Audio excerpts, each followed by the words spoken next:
How we doing, guys? Welcome to DT's Daily. Now, on today's show, we're going to take a look back at last night's Champions League semi-final.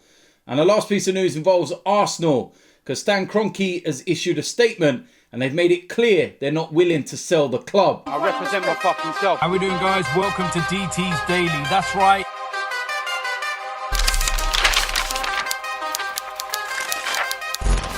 So before we get started in today's show, we have another Hold the L Super 6. And this video is very, very interesting. Take a look and we'll discuss it briefly after. Look, I mean, this is going to go down to the vote for sure. And I guess Paul and Akeem are going to get away with it. And I guess it will be about us, Nini. Get away with it. Yeah. It was always going to come down to us. Let's be serious. It was always coming down to me. And like we've cheated. Love that. Like we've cheated. Did you want us to pick a worse moment? But look, in terms of holding the L, it's not always necessarily what the right answer is. It's also about, like, Akeem, you think yours is the best. Paul thinks his is the best. I've got to side with Paul. Nini, who do you think was the best Champions League win? Between Akeem... Yeah, I have to go for Liverpool. I think it's one of the iconic ones. You know what I mean? So if anything, Akeem might need to hold the L. Don't try and spin it. I'm just opening the floor to debate. Don't try and spin it. So there we go. Very, very simple. What is the greatest Champions League moment? For me, it's got to be Liverpool in Istanbul, 3-0 down against an unreal AC Milan team, and to turn that around. Gonna have to give mention to Manchester United in '99 against Bayern Munich. That was unbelievable. But I'm a little bit surprised at the rest of the talk. The fact that Chelsea, the final was not mentioned. It was actually their performance against Barcelona. It's a bit of a surprise. And then Flav's bringing Tottenham in. And the semi-final against Ajax. Sorry. Come on, man. Every time you enter any discussion and you bring up Spurs, you're holding the L. It's that simple. But listen, it's not down to me to vote. It's down to you. Links in the description for the full video. You know what to do. Click it. Get yourself over. Get yourself in the comment section and let me know who holds the L and what is the greatest Champions League moment. I suppose you got PSG Barcelona. That game would, have to be in there. So many. So many. But yeah, like I said, links in the description. Get yourself over. Hold the L, Super 6. You know what to do. Now, on today's show, we're going to talk about last night's first leg in the Champions League. And it was Real Madrid against Chelsea. And this finished 1-1. Very eventful game. And in particular, the first half. And if I'm being honest, Chelsea will probably look at this and feel that they've missed an opportunity. I know they've got an away goal. And they hold the advantage going into the second leg. But this could have been so comfortable for them. I'm not even joking. In that first 30 minutes, if you've not watched the game, they were absolutely dominant. And they should have had 2 or 3 goals. Easily. Timo Werner missing an absolute sitter again. But they did take the lead. And it was another bit of poor defending. High line, getting caught behind. And it's just really, really sloppy. And they take that lead and you're thinking to yourself, you know what? Real Madrid need to sort themselves out. They changed their formation before the game. They went with 3 at the back. Marcelo was playing as a left wing back. It just wasn't working. But listen, when you've got players like Karim Benzema in your team, anything can happen.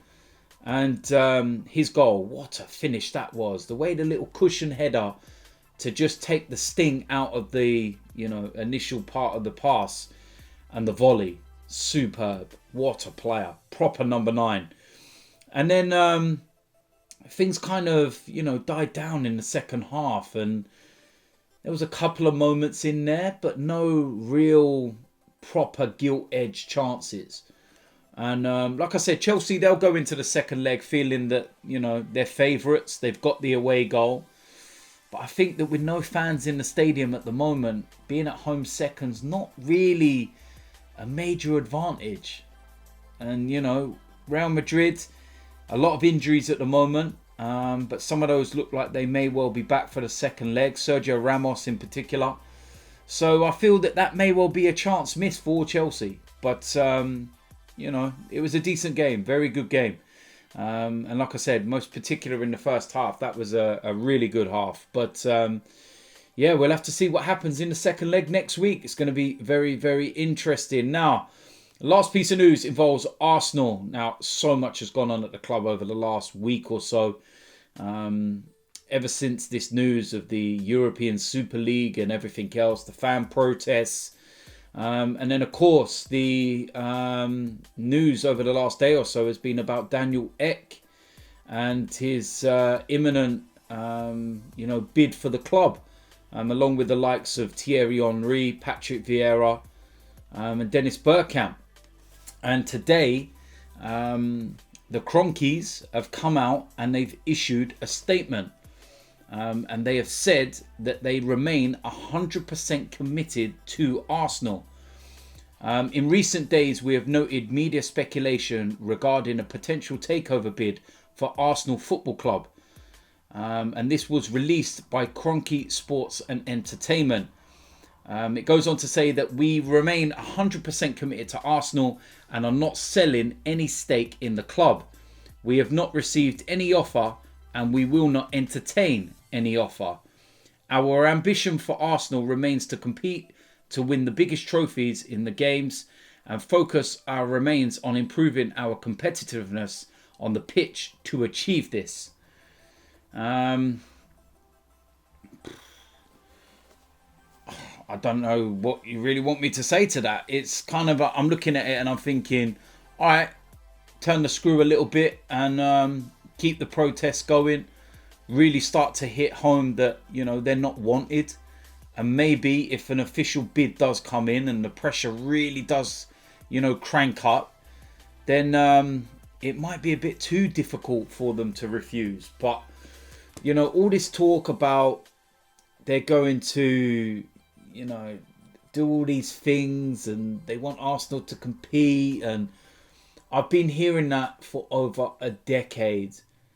You know, we moved to the Emirates when we were told we are going there to be one of the biggest clubs in Europe. And we were going to go there and compete with the likes of Bayern Munich.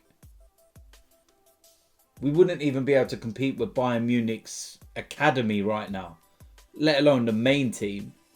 It's just absolutely pathetic what's happened. And something's got to change. Massively's got to change. And I can't really stress that enough. And, you know, they can go out in the summer and they can spend 200 million on new players. You're still not going to win the trust back of all the fans. It's going to take years and years and years of, you know, doing the right thing and to, you know, get Arsenal competing and winning trophies, big trophies as well. I just don't see it in any way, shape or form, not under this ownership. And for me, nah, it's got to go. And I think we need to crank up the pressure a bit more. And we'll find out, you know, over the next few days whether this bid is imminent and it does come in and whether it changes things or not. So, yeah, we will wait and see. So, there we go. That is it for today's DT's Daily. As usual, let me know in the comment section what you think about today's topics. If you're new around here, hit the subscribe button, smash a like on this video, and I will see you a lot soon. I'm out of here.